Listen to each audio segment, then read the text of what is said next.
Greetings and welcome to a Monday edition of the Shotgun Start. It is April 14th. Andy, how we doing? Brendan, I gotta say, that was an all-timer today. Are you sure? You know, you're supposed to be partial in the media, and I think we try to be as partial as possible. But after the last few years and the many things that have happened with Rory McIlroy late, I think it was impossible not to feel a extraordinary range of emotions out on the golf course. It's silly to not be. It's silly to be robotic. That's not the way the world works. And I know sometimes people say Rory's a favorite of the media's, but you know, the context of what he talked about, the burden of the last 11 years, the context of the 15 years, the Masters, it didn't matter what person could be the biggest a-hole in the world. We feel for those major champions who finally get it. When Phil broke through in 2004, he jumped, you know, I remember where I was and I jumped. I remember where I was. The Norman hiccups, right? Or heartbreaks, right? Like you feel those. 96, you remember where that is. And Rory's obviously achieved a ton in his career. And then you bring in the context of like those heartbreaks, right? It's LACC, it's Oak Course, it's Pinehurst, and the slam aspect of it. And then like, quite frankly, you know, how open and not enjoyable, but instructive he has been to listen to. So you bring in like this is golf and these breakthroughs, we remember where we were. It doesn't matter, set aside the person, but then you build in the person and like nobody's going to be impartial about that. If this were, you know, anybody who'd been through the context of the last 11 years or 15 years at the Masters, it would have been a thrill ride and ecstatic and incredible. And, you know, we've done this podcast for whatever it is, 6 years. First major we did was 2019 Masters. That was a pretty good one. You know, last year Pinehurst was pretty good. Keogh was pretty good. This is right there up there, probably past Wildest by far. What's crazy? Most volatile swings I don't want to be a prisoner of the moment here, but I don't know. I can't think of any tournament that's had as wild of swings. I cannot believe we came to the day. We were like, I can't believe we got Rory and Bryson in the final group with the slam and the history and the stakes. And like we were riding around on carts in the media center, walking around under the tree. And everybody's like, I'm so nervous. I'm so anxious. I'm so amped up. The energy was palpable on the ground, like palpable. Like then we go to the putting green. It's like deathly quiet. It's so weird with so many people around. And it's just two guys, Bryson and Rory, rapping putts. And it's like the energy is palpable. And the lady driving me on the cart is like, what's going to happen today? I'm so worried. Is there going to be heartbreak? Well, either one. It's going to be a massive heartbreak or it's going to be like an all-time triumph.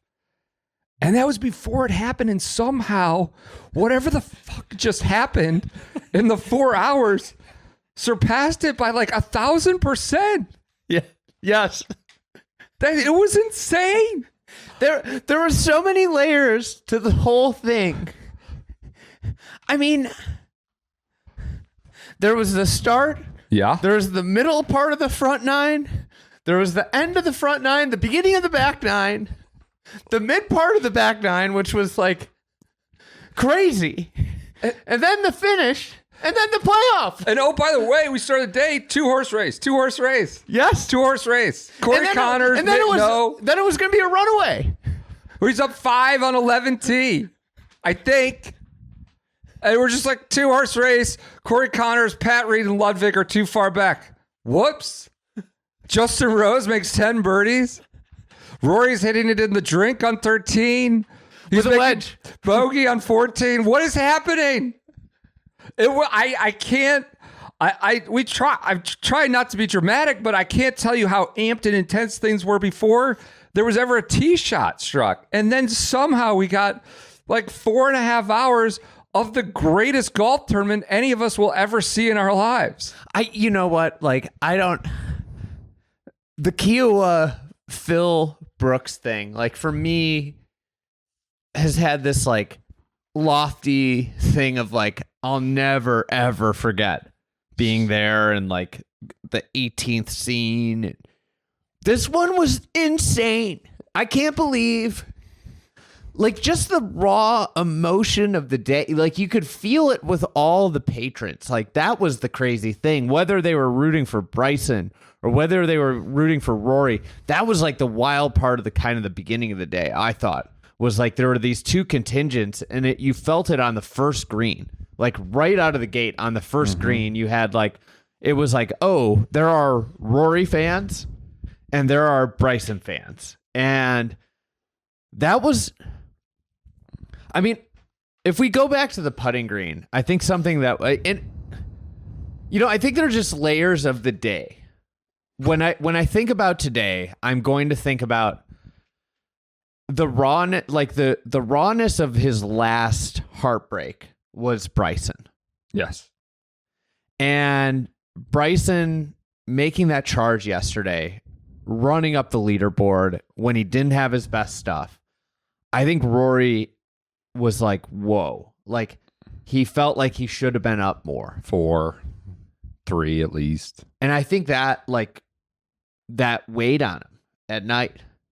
I can't believe this is only 2.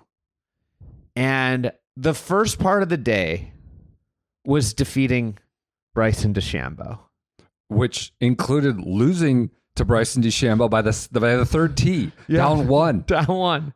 2-stroke lead to down 1, and that's he defeated him. But like you're talking about the layers. Yes. What? So the first part of the day was that, and then there was overcoming the 11 years of just baggage. Burden, he kept saying, I think was the word. Yep. All of the bad, like the bad thoughts, all of the, you know, he said it in the press conference, staying in the moment. And that's the hardest thing to do in golf. It's impossible. Every sports psychologist in the world's like, you have to stay present. It's like, well, it's freaking impossible. To go to one of the prior heartbreaks he talked about extensively, the old course, he would talk about coming out on his balcony at the Russecks and looking out at the giant yellow scoreboard, the Open, and like seeing his name on top and thinking about his name being there. Congrats to Rory or whatever, like just seeing that and dreaming about it. Yeah, you can't stay in the moment. You could try, and sometimes you might, but not consistent or constantly. I think that's what he was battling this week. And it's like he would get up and then and this is the hardest part of golf. He'd get up and then he'd fall back down and then he'd get back up and then he'd fall back down.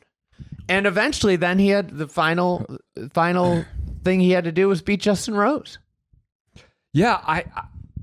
The way that, look, we're podcasting on the fly here. We have notes for days.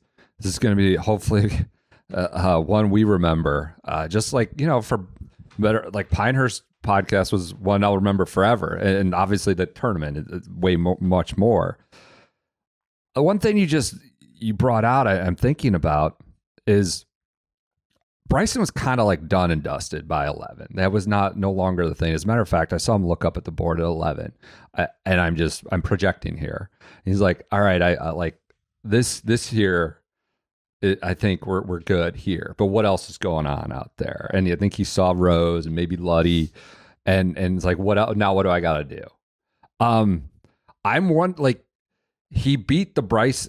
I wonder if Bryson actually challenging him there might have locked him in a way that you know, it was just him battling himself. Rose was 2 or 3 holes ahead, and it's just these numbers going in a board, and now it's just him out there alone. Bryson taking forever on a lot of stuff, and it's just him out there. I wonder if that, like, we've seen him get motivated by sort of the direct challenge right there, like on a smaller scale. Pat Reed, you know, at Dubai that one year, Rory and Ricky in front of him at Valhalla, like watching them, one group. I wonder, like, if Bryson just kind of not being a factor, being not very good today, and sort of not the challenger by 11, just amped it up where it's only you out there and you are battling yourself.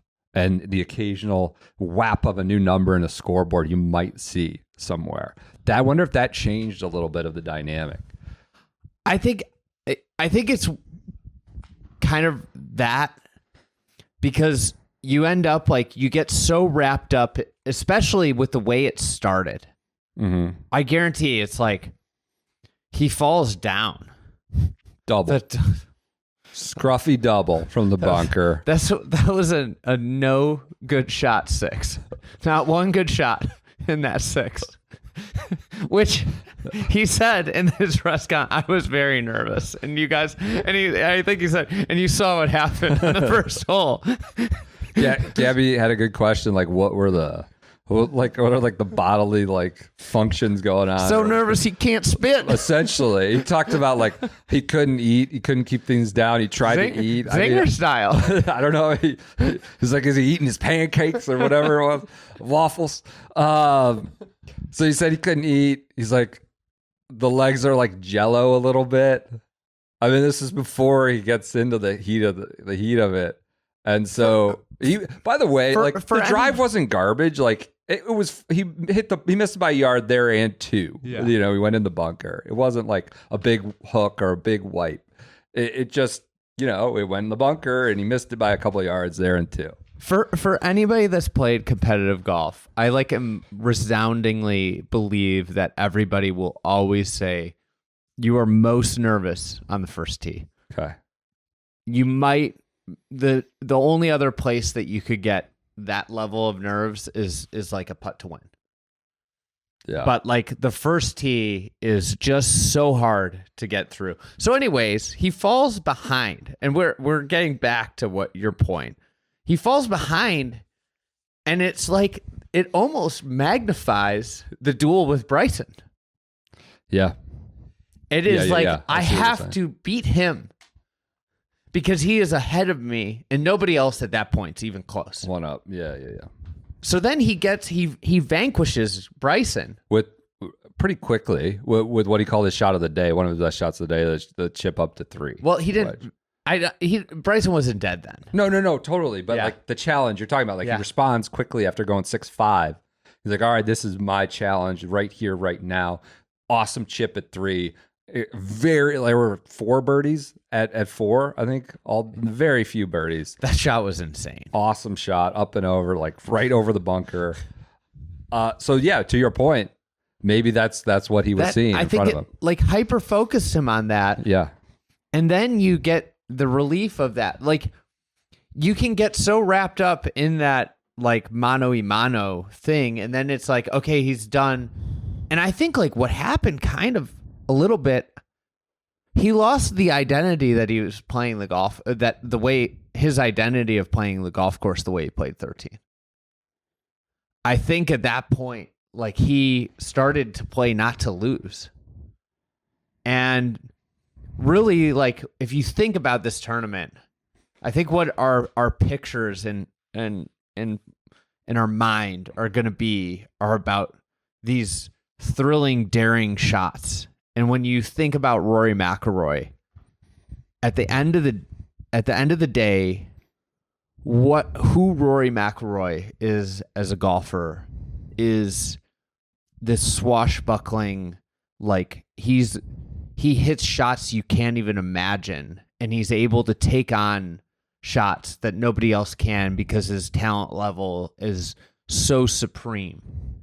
And on 13, it was the way he played that hole, it was very clear he was thinking about winning the green jacket and where I am. And people could say, hey, that's the smart way to play the hole. But I think that's where like the dynamic of the round just flipped for a few holes. And then he fell back down. And what did he have to do to get himself back up? He just started hitting the same shots that he was hitting all week. You know, those great daring shots, Great irons into 15, 16, 17. extraordinary irons. Yeah, all the way around. 16 is very birdie chance, but makes the birdies at 15. Could have been an eagle. It makes the birdies at 17. Yeah, and to be fair to the strategy or the change, I guess you might say, at 13, like at that point, Rose he was like 4 or 5 up. He was 4, maybe it was at that point. 4. No, he was 3 at that point. Okay, so. And listen, you want he him was to trying, rip it with but the azaleas lawn and the water short, and you don't know that Rose is going to go ham over the last 5 holes. I just think this is like kind of similar to, and I wrote this in my notes. It's kind of similar to when like your team's up 2 scores and there's 10 minutes left in the game and they're just trying to run the clock out, and you're like, oh, what are we doing? We've been dominating, you know? And I think that's like, if I. And obviously, like if he hits a good wedge there, 13, it's probably over anyways. It's easy to play Monday morning quarterback here, but I think there was, like, I'm not talking about like whether it was a good idea to do or not. I just think that there was a inherent flip. Like when you make that decision, I don't think that like you're in the present thinking, if that makes sense. Yeah. Because he had played that hole so well all week, playing it a certain way. Ripping. And I just think like sometimes you just go and you just keep going. And I listen, like it led to this amazing end, amazing finish. And you could debate that till your eyes are blue, but like it led to this next challenge of the round. Yeah. Yeah, and then the 14, it was suffocating. It was, I can't tell you, it's kind of wild that he got through 12, played 12 pretty much perfect. It's insane. I mean, got, I guess, lucky at 11 is what you'd want to call it. He said he rode his luck again. He's like, but you know what? I think I was due, and I don't think you can quarrel with that. I thought, when he dropped the club at 10 on the follow through, the old Hideki, he didn't really hit a lot of good full shots until like 15. It was kind of it, and he makes the birdie there and goes up off the club drop. 12 was clean, but after that, it was kind of just bouncing through Amen corner. Again, another, like if you think about that moment, he went up 5. Yes, 5 would, and he did. Talking about the. This is where thoughts of I'm winning the green jacket come into play. With 2 more hours to play, I went all the way back to 11T, and he was up 5, and you're talking about the swashbuckling deal. He started doing like when Rory's like really going, like he looks like. Sounds like such a McGinley, maybe cliche, but he looks like a horse galloping a little bit. Like his shoulders start like bouncing a little bit, like the sleeves sort of pop off the side of his arms, and like I don't know, it's just different. And at 11, I was like, oh, like he's kind of bouncing right now to the tee, and he was up 5, and you wonder, he hits a loose one there, right? Punches through the Nina, the Pinta, and the Santa Maria, as I call them, the 3 trees floating out there in sea. Widened it and then sent the 3 trees out to sea. Gets lucky, it hangs up, makes bogey, but it's like he was at a point where Bryson was immaterial, and gone. The bogey was like, okay, you bogey 11 in any circumstances, you're kind of like okay. But was the Bryson point where Bryson was done. Yes. It was like a 10-act play. And then it's going to the galloping at 11. Andy, like, I'm not trying to be dramatic at all. In 14, when he was short of the green, I was like, that's a bogey. It was suffocating out there. It was suffocating for everybody. Like the air was heavy. And like we were there. I was there at the old course. We were there at Pinehurst, obviously, where the tension at LA. The tension was insane. All 3 of them. It was that strip between 14 and 15. I'll never forget before he hit the shot into 15. Sort of like the feeling of, like the air was super heavy. It was like suffocatingly hot in there. And it just went from sort of like this airy ease of like working your way around up 5. Okay, now it's 4. Like this is still not really a thing. To be like, you're down 1. I'm not trying to be dramatic, but the feeling on the ground was very, very like palpable, and it was a pretty pro Rory crowd at that point because it was all week. But the Bryson thing had been muted to that now, and it's Rory against himself and himself only. And he's he's off the mark on 14. He's kind of off the mark on 15. Whether that should be off the mark or that's the tiger proofing, pinching trees, and he shouldn't. It was a 5. He needed to do something, and it's just Rory against himself at that point. Rory against himself. Rose is an hour ahead. That's the thing. He had to beat himself, and it was, like that's what the game of golf is effectively. It's you against the golf course and yourself. And Bryson was this character because it was a character from his one of his past disappointments, but then it became this. I mean, I thought there was so much like I guess it was just crazy. Like he made the putt on 10. And, he turned in 2011 up 4. Yeah, started, before he hit. And he hit it into the cabins. Cool little nugget. Wrote down in my notebook. Well, I walked down left of 10 today just because it's usually quicker.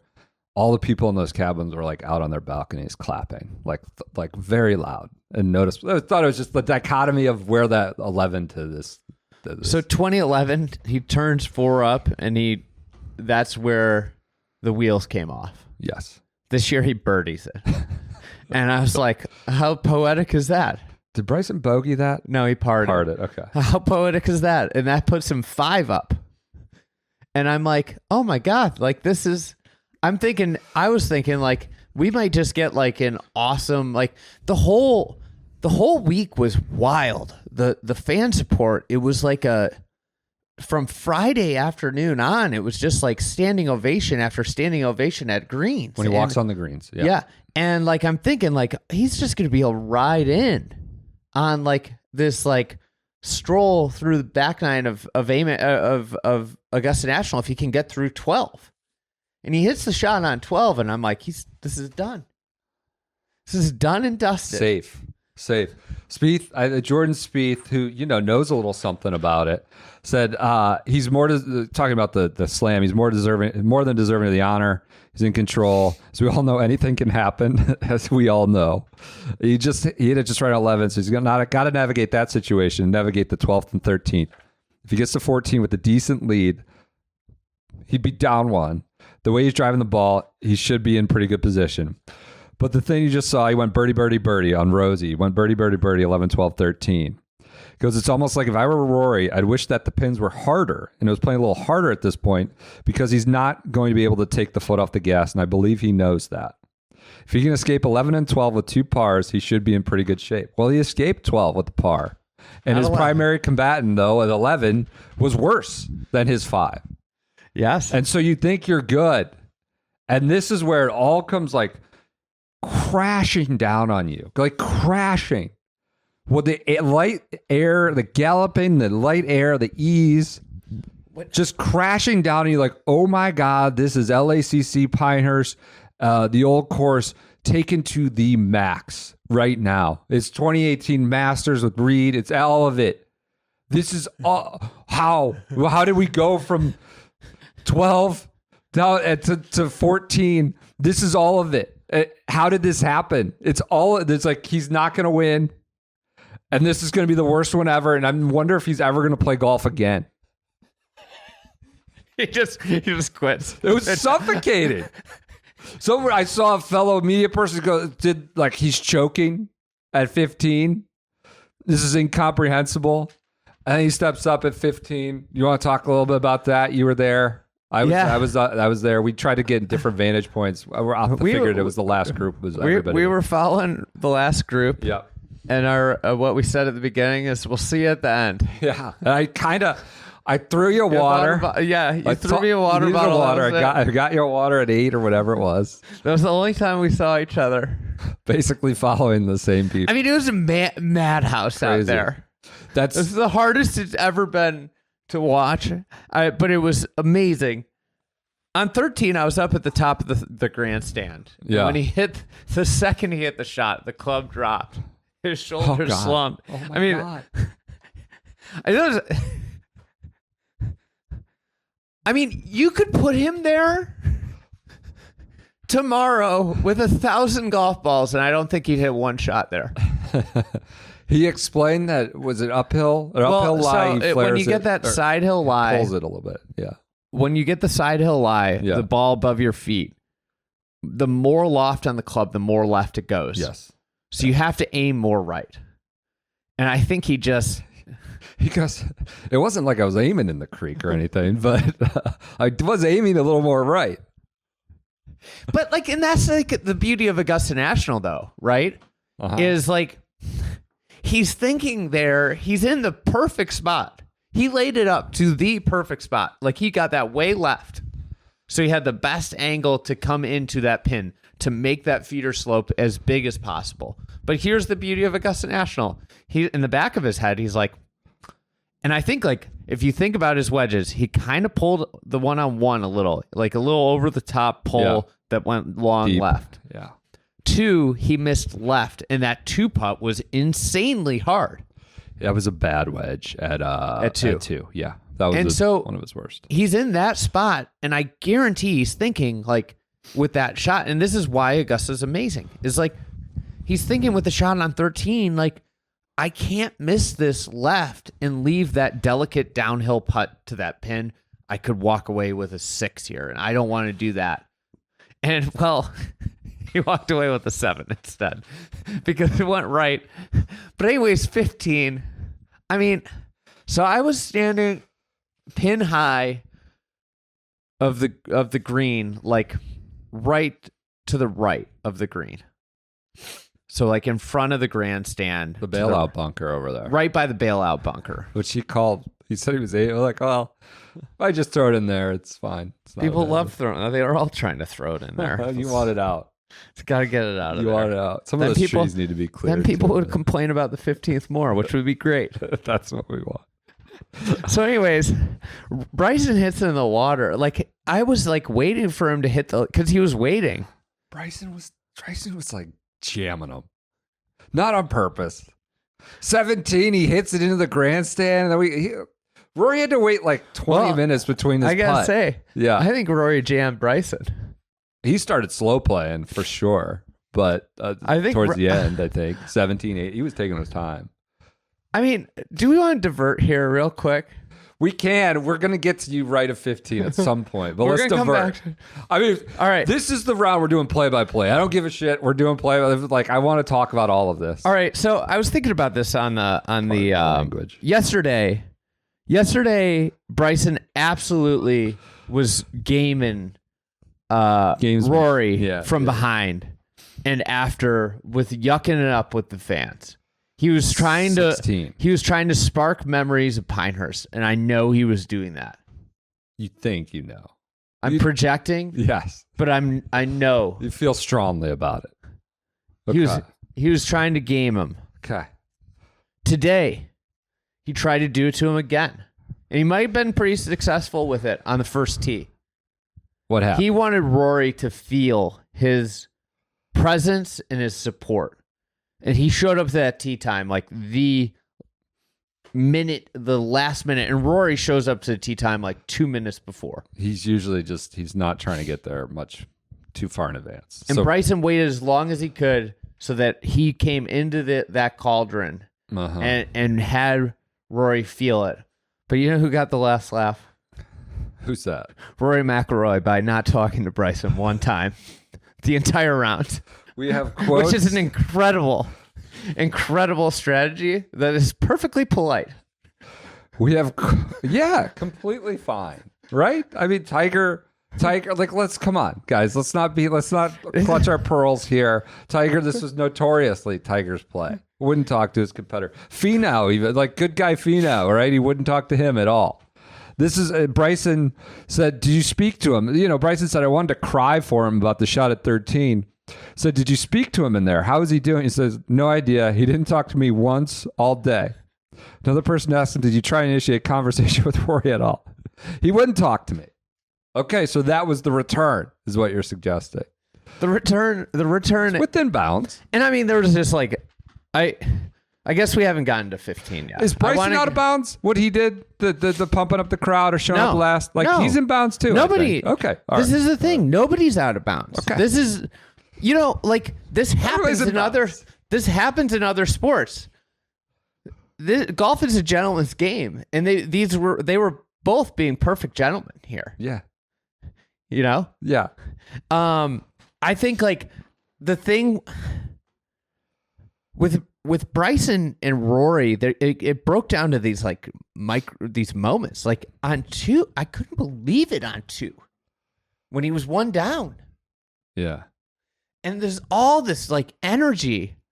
I saw some big time Bryson fans, that they were like running around. They were running like excited. Not supposed to run there. Yeah. They were, all yucking it up. Yeah. Rory fans were like somber. Sure. They're like, he's collapsed already. Honestly, that would have been better than whatever happened from like 13 on. It's like, all right, just make the double at 1, make the bad 5 at 2. Thank you. I don't need to invest. Like, all right, let's go. But somehow he got out of that one and then got back in it. So I think like one of the biggest things that happened was Rory having that birdie putt on 3 and Bryson being a similar distance and having a par putt. There were 2 moments to me with the Bryson battle that stuck out. Rory was just outside of him on his putt on 3. He makes it, Bryson misses. Okay. Similarly. There's just like this energy shift, right? Yep. Where all of a sudden it's like he put the pressure on Bryson. Whereas the first 2 holes, like Bryson put the pressure on him. It wasn't a right? good situation. Yeah. And then on 9. I was going to say, that's what I was going to say. Same thing. 9, same thing, similar distance, both with great birdie looks. Similar angle, similar line. Yeah, Rory was in a much better, little lower, much better spot, much easier putt. Yep. And it was like, after he made that, I was kind of like, Bryson might be done if he doesn't make this. And he missed. He missed. Yeah. And I thought like those were the key moments. And, we could talk about Bryson and Rory more. I mean, this is like another chapter of probably golf's best rivalry right now. Well, that was the whole framing at the start of the day. We have it. This is the greatest thing ever. And what makes it such a great rivalry? We could put a bow on this before we get to 15. I heard about that. 15. We'll get there. I don't care. We'll just go. We could Let's do an talk ad about read anything. We between could talk. too. Yeah. But I thought like on the putting green, the diametric, like it just was so evident to me how diametrically different the personalities of these players are, and how they go about their craft, how they go about being these like extraordinary major championship players, completely different. And on the putting green, you have Bryson out there. He started with like a tee gate drill that like, where you put like the tees and it's like a gate that you putt through, and he's putting to a tee. And like you putt to a tee because like that means you're focusing more on speed control, which he talked about like, and is super impressive about this year's Masters with them, was like how he was able to really have great speed control on the greens. But he's putting through a gate. Then he moves to like, he had a chalk line and then a ruler on the inside that he was measuring his backstroke while he had his coach filming him with a giant iPad. Yep. And this is happening, and he's putting across the green to a tee. Yeah. And all this is going on. All this is going on while Rory is putting like any normal human being would be putting. 2 balls to like the cup. Just like putting to the cup, like you would be putting before your Saturday morning game that you showed up 15 minutes before the tee time. Like it's like, And then, now the Masters has these numbers. Rory hit a very few golf balls this week. Very few. He had 373 on the range this week. Bryson hit 1,029. So you have these just like these players. Well, like you could like say like, yeah, they both have this immense power, but they go about their crafts like completely different. No shade to either. Right? No shade to either. Like it was fascinating to watch Bryson work. Yeah, it was. He's very good at what he does. It was like he was lagging. They were very impressive putts. He went downhill, then he flipped around and immediately had the speed locked in coming back up on longish lags, like 40 foot. I think that I had this thought out there while Bryson was going. He's so miscast by like golf media. He's always like labeled like, oh, he's this bomber. He's this, he's this scientist. Like the dude's just like a scorer. He just gets the freaking ball in the hole. You saw last night. Three and four. 3 birdies and 4 holes to make it a game last night. He does it like in every way imaginable. The guy is such a brilliant golfer. Like, because he was right there. He had the lead with 16 holes to go with like his B or C game. And eventually he ran, like, I think Rory like kind of pushed, got him into position, and that's when he just started cracking. But like Bryson was super impressive. Yeah. Even in defeat. He's amazing to like. He was not a competitive really today on the back nine, but it was awesome to watch him work on the putting green. It's a very different ability. And look, he was this course, kind of punched him in the mouth a lot, and I think he's sort of really just figured it out over the last couple of years. The point where notes, unloading the notes while we're doing the Bryson chat. I guess he came bouncing in to the property today in a baby blue Bentley SUV with all the TikTok boys, the whole crowd in the Bentley. They filming, and he's like peace and very happy and allegedly appeared very confident, which he should be. Completely 2 down. But yeah, I look, he did have the speed control down, but he did get one shot off. About his miss at 3, which really started to flip the whole thing for the rest of the day. The agronomists here at Augusta National and the Masters, they know how to play complete tricks on you. Talking about how the green at 3, he was in control. The 3rd hole, I hit it up there 20 feet. It's exactly how I wanted to play it. I've never seen a putt faster than that. They could play tricks. I use the word trick. It's a pretty loaded term. A championship golf. So yeah, that one got him, and maybe that's what put him on tilt with the putter from there on out. Took some heat this week. For what? The 15 stuff between Spieth. Oh yeah, the whole mowing the wrong way. Spieth and Bryson taking runs at the supers. Well, yeah, that'll happen with these. Whether if it's not the sim in TGL, it might be the agronomists in real life, even at Augusta National. The most perfect place on earth. So one place we will not blame is our fresh to death scripting. Our fits. We had no problems out there. We were versatile.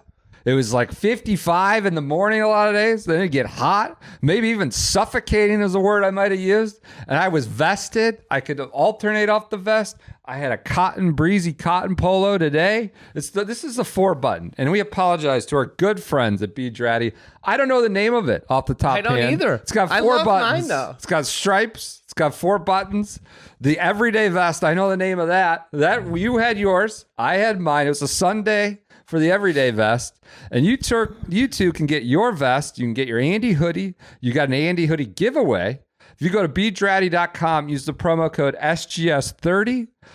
They've been great partners of ours for as long as this podcast has existed. They had a scripted. I had Shaq was popping me. He popped me in the media center. He goes, "How many fried egg logos you got on you?" As he's walking behind me, I had one on the vest, one on the sleeve, one on the hat. I said, "You wish you had some of these logos. You got this Draddy. We'll get you some." Yeah, Andy lost his hat. We're going to get to that later. Andy might self-nominate himself for the Good Guy Jerry Award.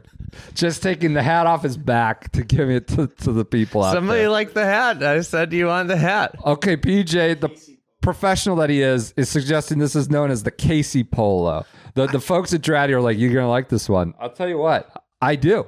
It's very good.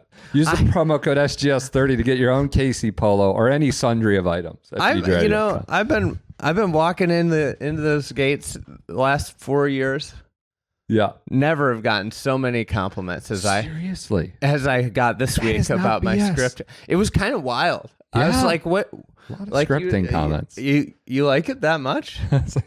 I might have to have the scripting all the time. Yeah, maybe others are better at dressing us than ourselves, and that's probably maybe not the most shocking news on Earth. But yes, great stuff this week from our friends at Draddy. Look, we do this podcast. We can bring these insights from being on the ground, thanks in large part to their support. Go to bedraddy.com. Use the promo code SGS30. Another awesome year at the Masters. Hoping we are at the quote-unquote Draddy House in perpetuity. It's a great partnership and has been again this year. Enter that giveaway in the show notes. An Andy hoodie. I don't know when they're closing it. A sick Andy hoodie. We're going to have to make sure they keep it open. Is on giveaway with the gnome logo on it. Bandana. It's in the show notes. As Check PJ that out. called it, gas. Today was that scene from Zoolander where they're spraying gas everywhere. It was overdosed on gas. They got the pumps out and there's just gas. I don't even know what this Gen Z term gas means, but that's how I'm adapting it. That's what today was. And a part of that was 15. I started the day, I felt really anxious today. Yeah. So I drank like a gallon of cold brew this morning. I saw it. I was like, whoa. I was like, when are we going to podcast? We got to podcast like 10 tonight. And I was just like, you know what? I'm just going to pour some gas on the anxiety and lean in and really embrace the anxiety. That was before we got to what happened. Like whatever, like we couldn't even predict it. What was my parents were out there today. Yeah. And I ran into them out there and I talked to them. I walked like maybe a half a hole with them. Yeah. And I like showed them a place they should watch from. And I go, all right, I'm out of here. And they're like, wait, you're leaving? I'm like, I have to go. Yeah. I was like, I was in my own bubble, operating in my own sphere today. Yep. Both our parents were there. I gave my parents a hug. I was like, see ya. I got to work. Go. We gave them a hug, hung out with them for like, a little bit. It's like see ya. It's a big day. Yeah. Bye. So you're flying around out there and you fly, you move without running. You move. You gotta move. So we gotta get to 15. We gotta get to 15. We've been teasing it for 45 minutes. All right. So 15. We've talked about the ups and downs to this point. I'm waiting for him to lay up because there were guys I saw where he was. I had like a clear vantage and you could see him in the trees. And I'm just like, oh, he's got to be laying up. He was in the fairway, right? His lie was a fairway lie, I believe, right? Okay. But like from where I was looking, I'm on the right side of the green. Behind the trees. Yeah. He is behind trees. Yes. I'm thinking to myself, and I felt this like, I was like, if he lays up, I don't really like what's going on. Like, really don't like. Not a fun wedge shot we just seen on 13. A similar, not the same shot, but similar kind of wedge. Hadn't hit great wedges. Yeah. And I'm like, I do not like. And Bryson hits it in the water, and I'm like, well, maybe he was just waiting to see what Bryson did, and like he's gonna lay up here. And like, I'm not watching TV, so I don't know what club he has. I don't know. And like all of a sudden he takes it away and I'm like, oh God, he's hitting a full shot. And this ball, so I'm on the right edge of the green, right by the bunker. This ball is up in the air and it's just like coming right at me. And I'm watching it and it felt like everything slowed down. And all of a sudden it starts turning left. And I'm just like, go. And then it just lands on the green. That kick to the left was incredible. Yeah. I mean, what a shot. So it was moving that way. What? I mean, that was all-timer. One of the greatest shots I've ever seen. Better than a shot on 15 on Saturday. Absolutely. Because of the shape and everything. Yep. I mean, Mistakes. better than like the Tiger shot, better than the Jack shot. Like insane golf shot. Great shot. And on the back of like 45 minutes of not good. Not great. Like nerves. It's almost Do like I have this? the situation freedom. Yeah. Where maybe. it was like, you know what? I have to hit this shot and I have to hit a great shot. The only way out was hitting this extraordinary shot. Because then from then on, he was really freaking good. He was. That was an all-timer. I was up on the left side of the near his position, left behind the trees. Kind of made my way like halfway down the hill. That is obviously a fabulous, one of the great par fives ever. And so much of it is that like do or die momentous moment, that momentous, not the momentous decision that we get at 13, but that consequence at 15. And the way it's all framed with grandstands on both sides and the hillside kind of lined all the way down on both sides. And like this, it's like the perfect amphitheater for that to happen. And I feel like more often than not, we've been seeing like the great moments there as opposed to the one like I lost it all and I hooked it short or I spun it back in the water. And that's as loud as I've ever heard it on Augusta. I mean, I'm not going to say it was louder than Tiger, but that's as loud. What's so cool about that situation is from my vantage point, is you're relying on the grandstands to like tell you how close it is. And then it kind of like cascades all the way up the side of the hill to the top of the hill. And everybody in the grandstand was like, that's as loud as I've heard it. It was similar maybe to Sergio when he stuck it there. I was here in whatever that was, 17. That's as loud as I've ever heard it here. It was, I'll never forget that. The chills like of just going from total dread. And I wasn't necessarily rooting for Rory, but you know, you don't want bad shit to happen to people who've been through a lot. Like whether it was, like I said at the top, anyone, Phil or Norman. And it was dread there. And when you see the grandstands react, you see it land. So you're like, all right, it looks like he's safe, but you don't know how close it's moving. And it just, the way it like cascaded and rippled from the grandstands, everyone's standing up. There's probably some like 90-year-olds in there. Everyone was standing up. And then was insane. Works its way up to like the 10 deep down both sides to the top of the hill. It was like a really cool sensation that I don't think I've really seen at that hole that often. Sergio maybe being one of them. One of the things, you know, with it being a no phone event is like, you know, I have like pictures from all these major championships and they're always just like these, like just pictures that I never look at again. Yeah. Right. Right. And I think like one of the things I'll take away from today is like, there were so many moments where I just like was looking like I kind of was I was way left of 7 and it gave me a great view of Rory's shot there but like you have these moments where just like I was just looking at like the fans on the hill and he had a great shot there that like went nuts and it's like you have these just like memories I think from Augusta National that just like burn into your head. Yeah. And like that. Yeah. Like the cascading. It's cool. Just like today there were so many just like fan moments or patron moments where they're on that whatever. That when they're on this like hill and you're just like watching these two guys like walking in an arena, like it was just unbelievable. The one thing they did on CBS today, and I saw it after the fact, was they sort of demonstrated the sensation you get of when they've replaced the numbers in the scoreboard, and it's unlike anything else in sports for me. They did it. They showed it at 7. I think when he birdied 4. They showed them changing at 7 and everyone around 7 like throwing their fist in the air. And they showed it, I I think at 18 when they showed he birdied 17, he's on the. I heard it. I was on 18T, and there's this enormous eruption at 18 green. It's like, well, it's obviously like it's not a shot. It's just they just changed the scoreboard up there. Honestly, and people aren't like. It's so interesting that moment of uncertainty as the square is open, and what are they going to put in? The biggest roars of the day outside of like the Rory roars from shots were like the scoreboard's changing. Tell the funny bit. You saw it. I saw it. At 17, Pat Reed, poor P, holes out. Holes out at 17.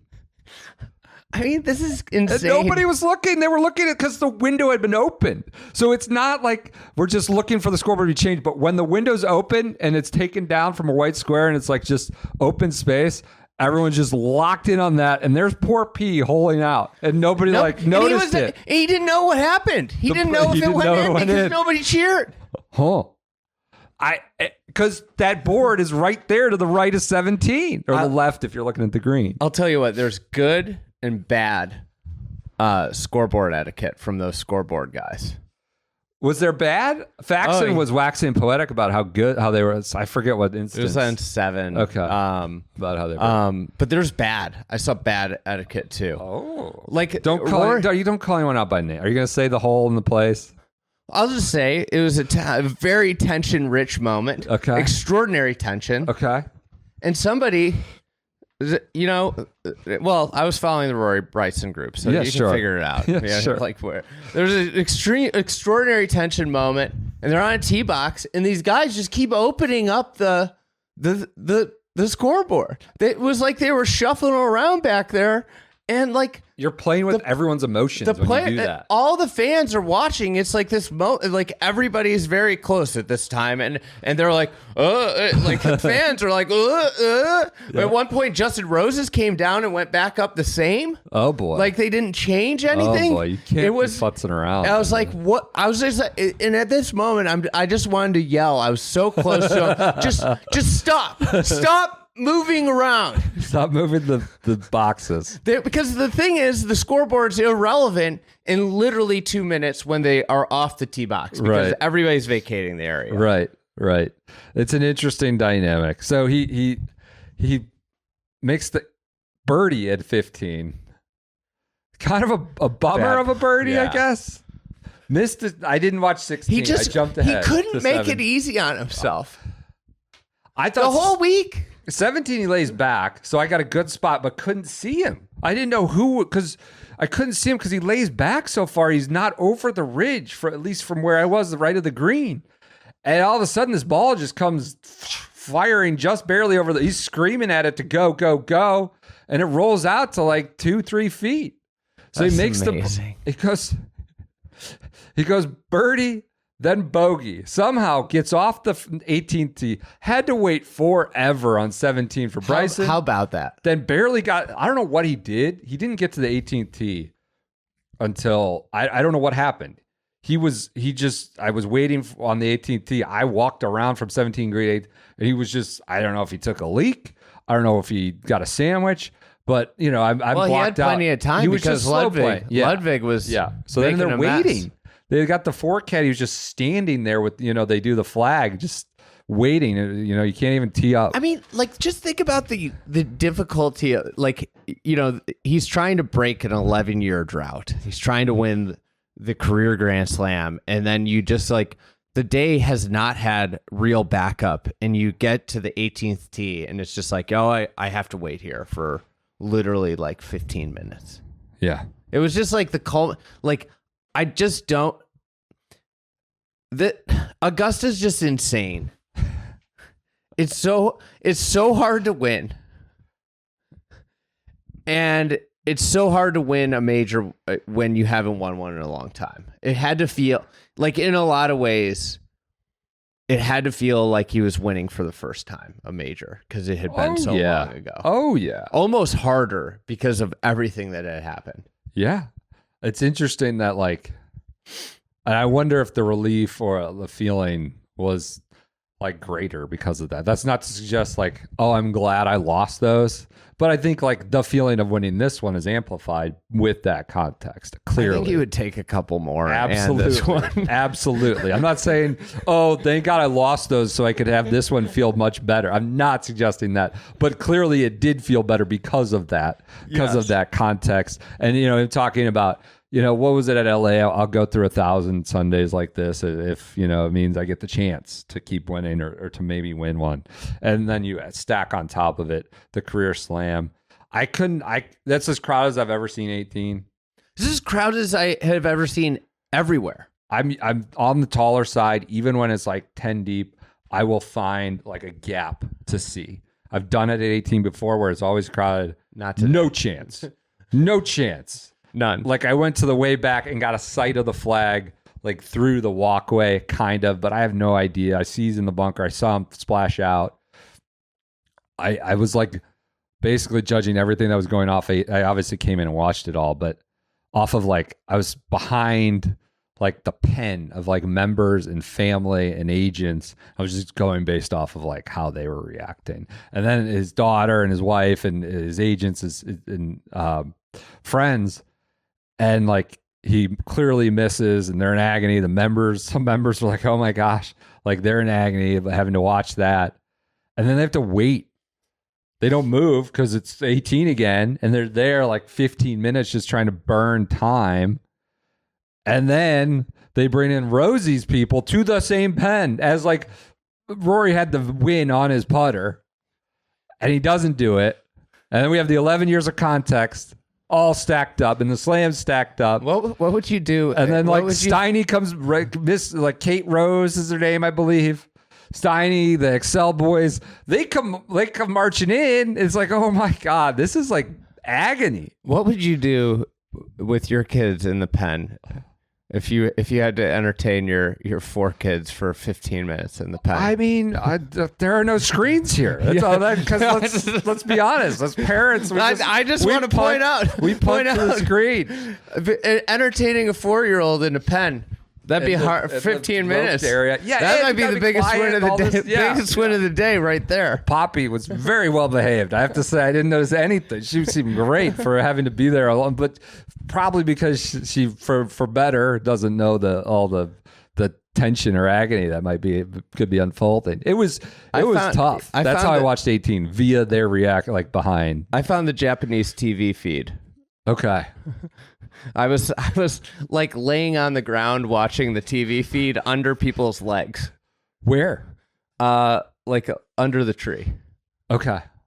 Back There's by the clubhouse. There's a big horde of us there. I kept wondering if I should go back to the clubhouse. I could not get a spot. Or like, was I getting good color, like watching the family and friends, or go back to the club? I was like deciding. I was like, well, I'll be able to watch whatever. So yeah, that was the moment on 18. He makes a bogey. It could not be easy. Birdie 17 to take the outright and makes a bogey from the fairway. Makes a bogey. Well, the thing about that fairway shot, which is why 18 is such a great finishing hole, is that you hit from an upslope.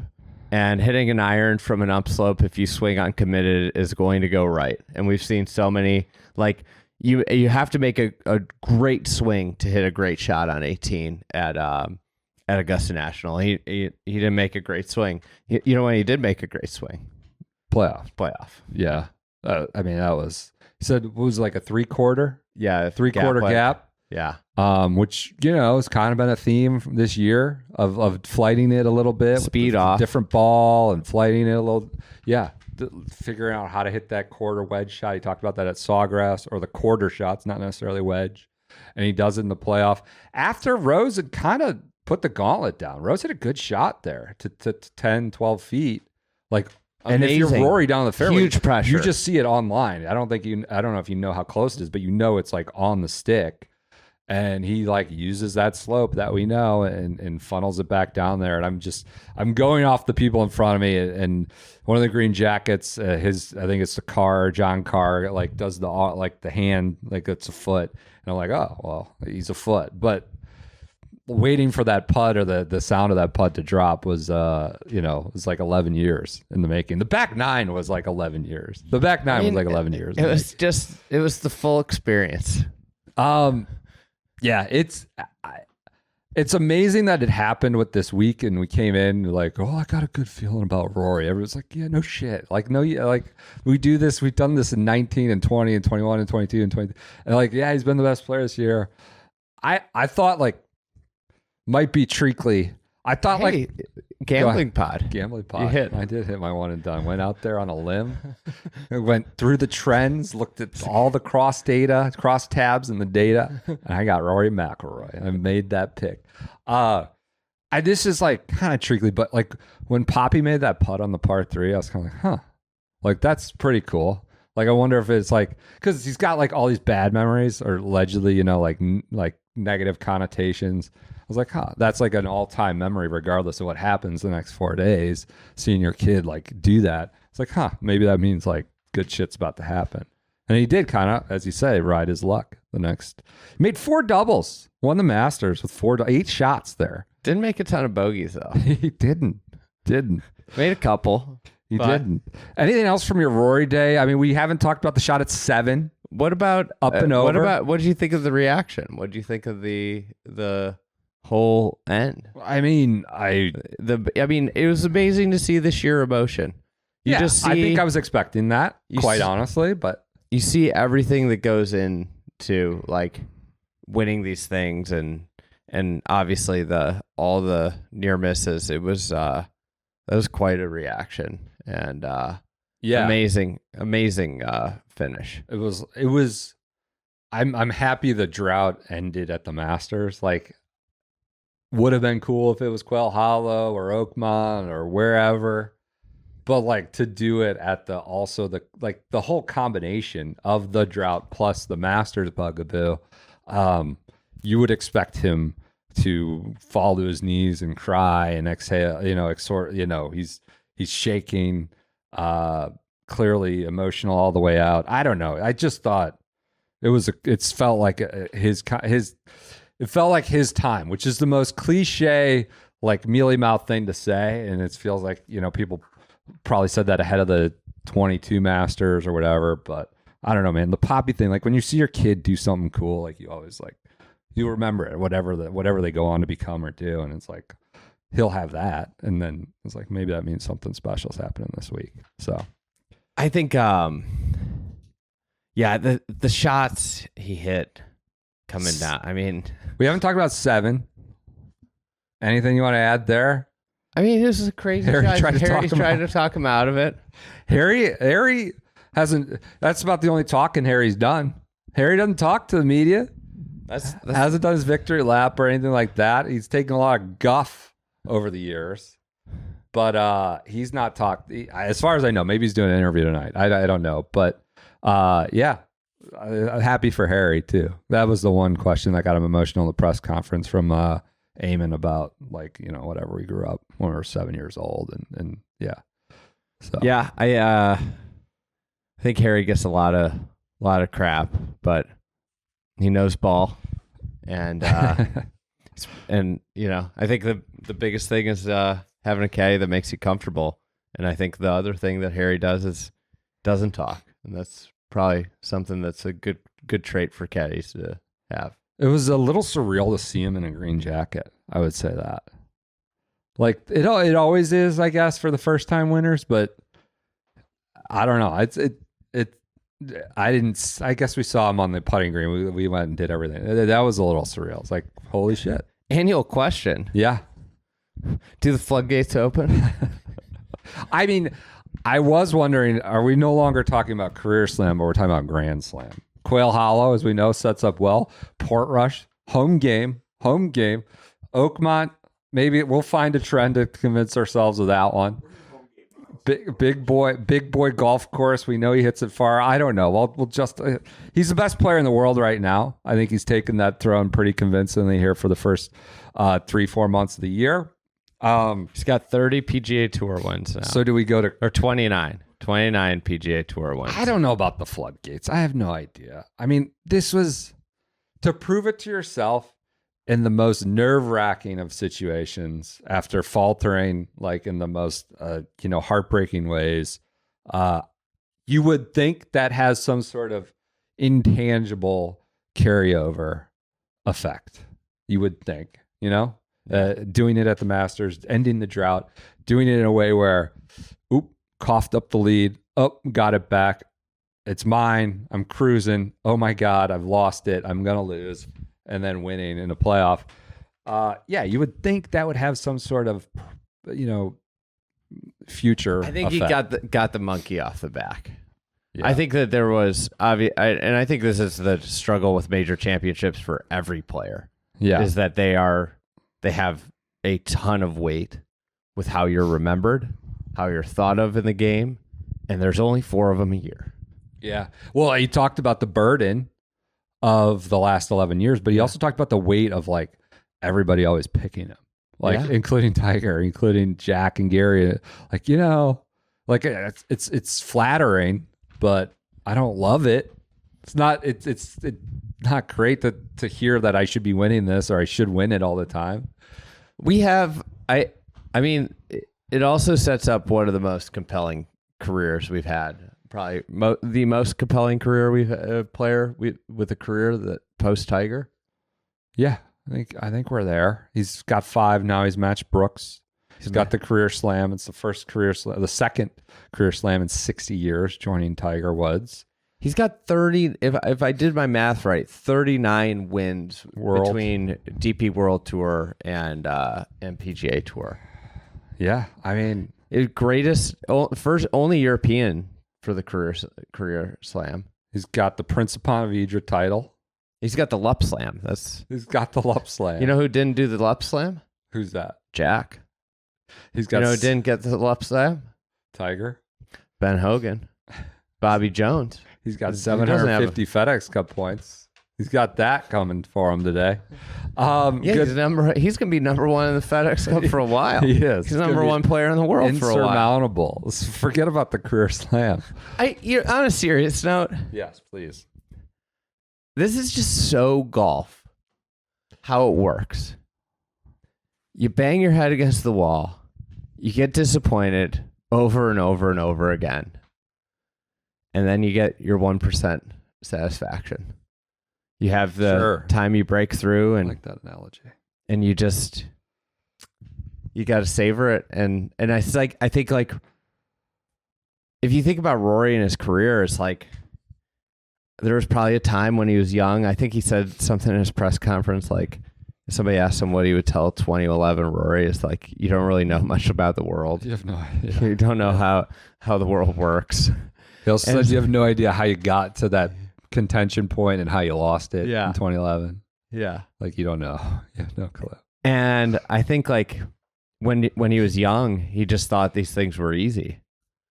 And they just became harder and harder every single time that it went by that he didn't win, Yeah. And whether it was a miscut, a near close call, or a backdoor top 5, a little Wikipedia yellow, Wikipedia special, a house cat yellow. What do we call it sometimes? We could call it the back door. The house cat door? House cat door. Well, it's not specific to anyone, Rory or anybody else who we might call a house cat, but I think we're just going to... PJ's doing scratch marks over there. Go ahead. But like every single time that weight gets heavier, and the heartbreak, and then you get in there and you finally get it done. Yeah. And it's going to be easier the next time because he got it done. And I think I absolutely believe that being in that playoff at Sawgrass had to have helped him today, because he was disappointed at the end of Sawgrass. The regulation. Regulation. Yes. He said, I feel like I shouldn't be in this playoff. Shouldn't be coming back tomorrow. And he went out and he birdied the first playoff hole. Also said that's as nervous as he's been. Super nervous on 16T in that playoff. Like, I was way more nervous than I thought I would be. A little bit of rep. Not the Masters at all. It's because the Players is a major. Not. Well, well, here you are. You're talking about all these things. We've talked about, look, we know his game is way more mature, way better. We know his strategy and brain are much better than it used to be. And now the quote-unquote burden is gone, right? Whatever that was, whatever ethereal or intangible thing that was getting in his way, that's gone. So I don't know if the floodgates open. Floodgates? But everything that's led up to this point. What are we talking? 10 majors? 12 majors? Maybe 24. I don't know. I think after Sergio won, I predicted 3. That's a bad take. Kevin Tway, 5 PGA Tour wins. Sergio, 3 majors. It's insane. He took 11 years. It's crazy that it was 11 years. I mean, that golf is crazy that way. I mean... He lost strokes putting on the green this week, wins the Masters, gained plus 2.3 on approach. I saw Faxon after, and his comment today, he goes, putting stats might have taken a dive today, but we got it done. Because not a good day for putting, something along the lines of not a good day for putting stats, but we got the W. Let's talk about Justin Rose. Class player, class champion. Obviously, you've put him in the context of like how impressive it is what he's done vis-a-vis like his real contemporaries. Adam Scott, you put in that class, Sergio, and we just saw it at Troon, the last major. Just an incredible. I don't know. I've really come to enjoy Rose. I think like a few years ago we thought he was a little bit of a goober. And would just do like, this Morgan Stanley ad's going to be the greatest when he went to Anma. Anma, out of respect for Anma. Like he is very polished that way, but also just I've really enjoyed listening to him talk about golf. Really enjoyed listening to him talk about like what all this shit still means to him. He said he was a bogey away from the greatest round of his life. He made 10 birdies. Said this week was, I think, on multiple occasions, the greatest he's ever played tee to green in his life. And now he has a second playoff loss. We know his Masters record, first round leads, all these great Masters finishes. But he's up there. He's got 5 runner-up finishes in majors. It's a lot. I feel for him. I felt like he had to be the foil. He's like, look, I would have loved to have been the quote unquote bad guy, but he's also happy for Rory. 10 birdies, outstanding round. I got a little bit of nugget from the Rose camp. I saw Steiny and everybody come bounding down to the pen to join, Poppy and the Rory camp. Steiny looked, jovial. I was told in the grill room he was having a Diet Coke.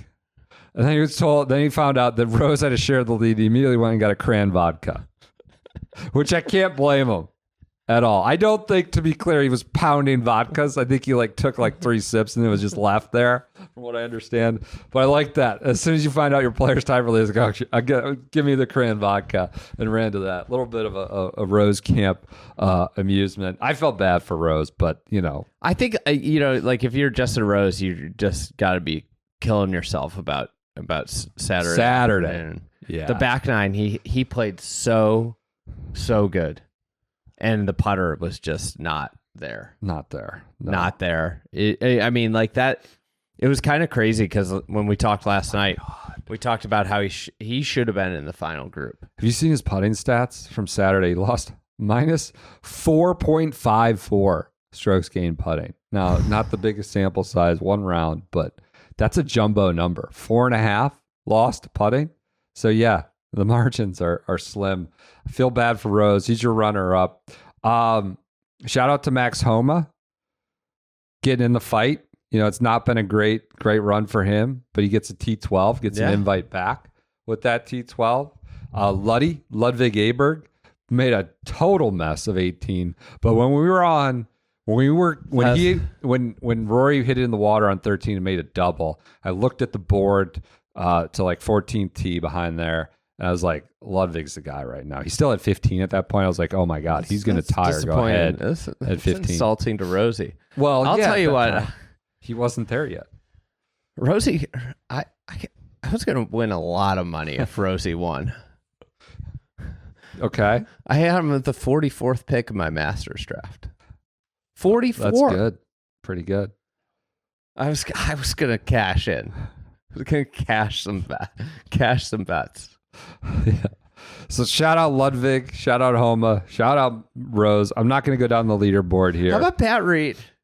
Happy for P. Does an interview with Fried Egg.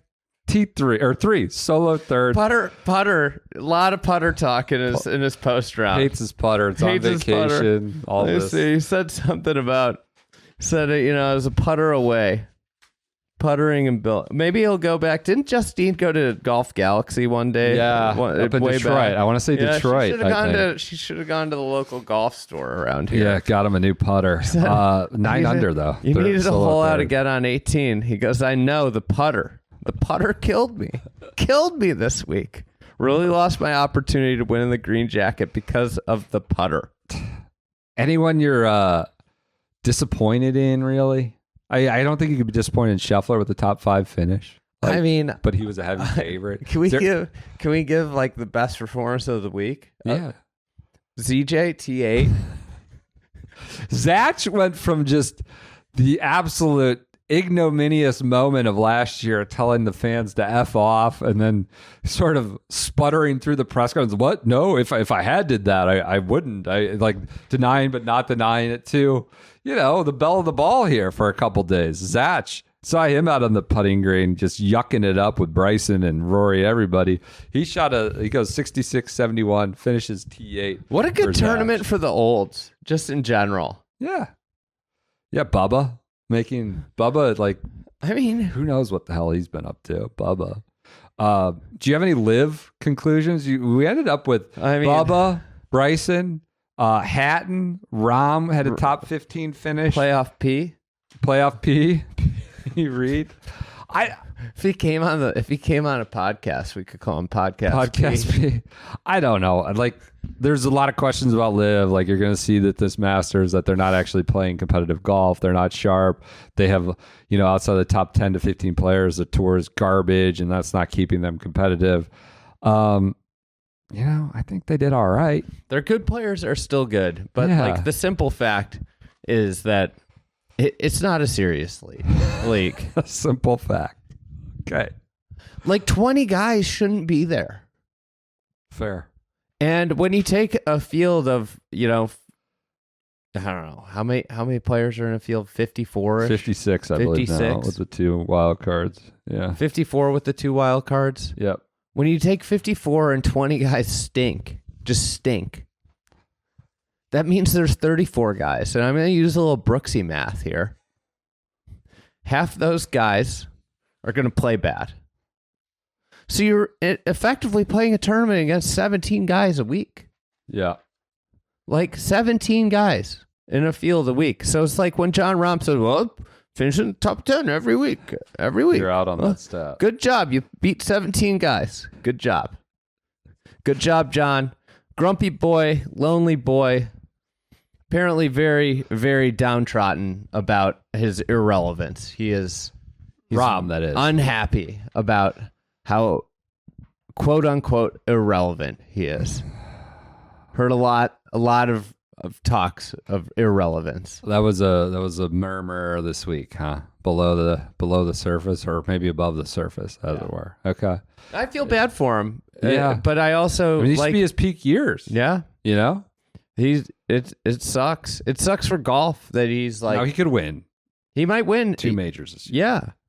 But like, it sucks that he is irrelevant. I mean, like, think about Bryson.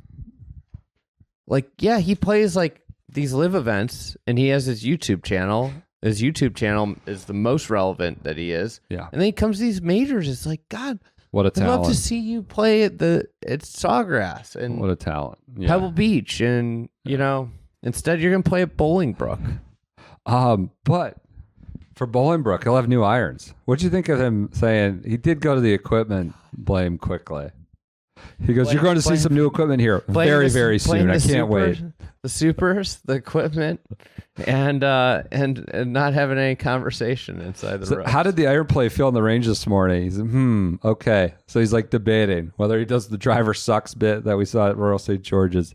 He just said there's going to be new equipment very, very soon. I come away on balance very impressed with Bryson from the week, as we've stated. Anyone else in the field we need to hit on? We've talked about live. How about the golf course? There was some sermon drawn about 15 being, not fair and too firm, and then too soft or overwatered. It did rain. I don't know if not everybody knew that this week. Commenting, it did rain, so we did get softened. But yeah, that I thought by and large, the golf course did exactly what we expect. It's rewarding like the best players playing great approach play. It's obviously an incredible like amphitheater and spectator situation, and it's just such a departure from so many other weeks in professional golf, and it delivers these all-time classic moments. And it was an awesome test. There were a few times they just got to clear out some trees. I don't want to punt to that like kind of punchline, but like there were times Rory was in 7th fairway on Saturday, and there's just trees. There's limbs blocking him away in the middle of the fairway. He had that 15 today, but the course is it's fabulous. The par 5, it's just a fabulous.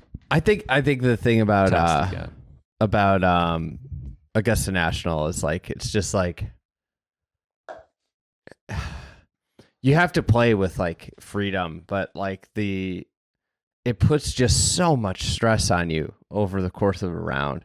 It's so hard to leave a putt dead there, Mm-hmm. And I think like the easiest rounds are the rounds where you're just like, if you don't make a birdie, you're just like brushing in the putt. But there it's like impossible. You always have 3 and 4 footers, and it's because of the way the slopes are, and they always have these backsides, and you putt up and over a lot, which is the hardest putt to leave dead. Right. But like I just think like I'm just amazed every year when we come here, like how it just like, you watch these guys and you're like, oh, they're doing it, but it's just so intense. Like every shot is so intense, and the line is so like narrow. It's such a thin line that you have to walk in order to succeed there. And you just see guys like, I just think it's like amazing how guys just lose the grip of the rope, and they just tumble down the board. Yeah. And you just see it, and you see like, oh, he's making a run, and it's just, oh, he can't quite just get it over the hole. And that was like Rory's round the whole day. It's just this like these spurts and the setbacks and the spurts, and it was really his whole week. Yeah. But like at the end of the day, it's just like, you always know who's playing the best here for the most part. Yep. It always does such a good job of separating, especially in recent years. Like it just like Scotty, Rory. Rahm. Yeah. It like, I think like we had this finish. There was no doubt who played the best golf this week. You know what I was thinking about? The irony of the day was Rory won his end of the major drought on like one of the Sundays where like he's played a lot better Sunday major rounds. Yes. Like Piners more complete. Piners being one. More complete. I will Get the win. This was not his best Sunday. I will say I think that he hit more consequential shots. Sure. Than he hit in any of those majors, and made a few more consequential putts. If you think about just some of the putts he made early on in the round and some of the shots he hit late in the round, 15, the playoff shot on 18, the shot on 16, the shot on 17. Like in those other events, he never did that. Like he never just hit these like extraordinary shots that just like set him up for like, like, I mean, 17 and the playoff were effectively like almost borderline kick-ins, right? Right. And like to do that on 2 of your last 3 approach shots is like, it's pretty nails, man. Yeah. I mean, this is what like the magnetism was really from 2011 on, right? More or less is when he's in quote unquote full flight. It's like 4-iron he hit on Friday to win during the 2019 Players. Think about the par 5s he played at Hoyle Lake. I talked about that last night. Irish Open 16. There's just all these shots that are like this guy, this is the magnetism that you're drawn to. And yeah, he delivered those at the end, and not with 4-irons or fairway woods or anything like that. It was a quarter wedge. I think like if you're going to take away something from today is like just the extraordinary self-belief, to go through all the heartbreak and to have the heartbreak just like not seeping, like rushing in, like the doubt, the potential doubt that's rushing in while that was happening on 13 and 14, and to just like come back and hit the shots you needed to hit to win.